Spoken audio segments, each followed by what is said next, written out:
তো বন্ধুদের জন্য আজকে একটা রান্না শেয়ার করব। দেখো এখানে রান্না করব হলো আমি আলু পটল দিয়ে ধোয়া চাল দিয়ে ঘন্ট রান্না করব। যেরকম মানুষে মাছের মাথা দিয়ে করে আমি আলু পটল দিয়ে করব। এটা আদা জিরা গোটা গরম মশলা দিয়ে কষাচ্ছি। আর এখানে হলো পটল আর আলু ভেজে রেখেছি। আর এটা হলো ধোয়া চাল, দেখা যাচ্ছে কি? তো এটা মশলাটা প্রায় কষানো হয়েছে। আমি এখন দিয়ে দিব হলো অল্প করে লঙ্কার গুঁড়ো দিয়ে দিব কালারের জন্য।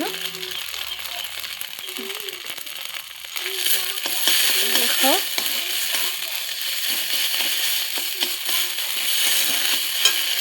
তো আমি এখন জোয়ার চালটা দিয়ে দিব। আমি জোয়ার চালটা দিয়ে দিয়েছি। দেখো সেটা অল্প ভাজা ভাজা হবে।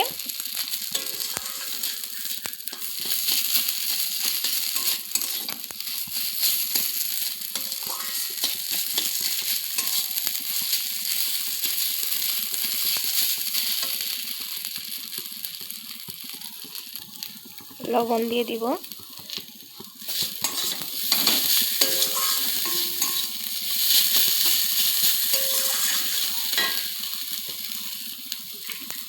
এখন দেখো আলু পটল ভাজাগুলো দিয়ে দিয়ে একসঙ্গে কষাবো অল্পটাই।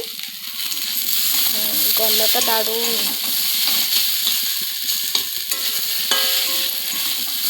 কষানো হোক।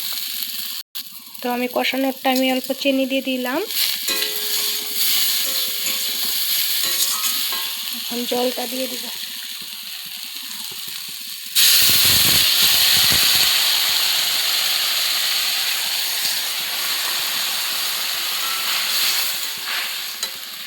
তো আবার ফাইনাল লুক শেয়ার করছি।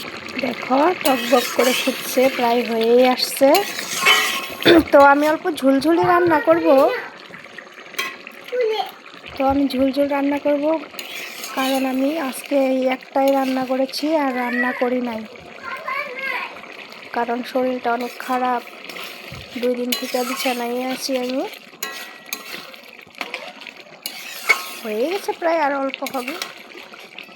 তো 2 জন মানুষ, তো বাচ্চারা তো আর খাইতে পারবে না। বাচ্চাদের জন্য শিং মাছের ঝোল আছে, সকালে রান্না করেছিলাম। তো ভিডিওটা এখানেই শেষ করেছি। হয়ে গেছে। দেখো তোমরা কমেন্ট করে বলবে কীরকম হলো দেখতে। তো এরকম রান্না করলে খেতে অনেক স্বাদ হয়।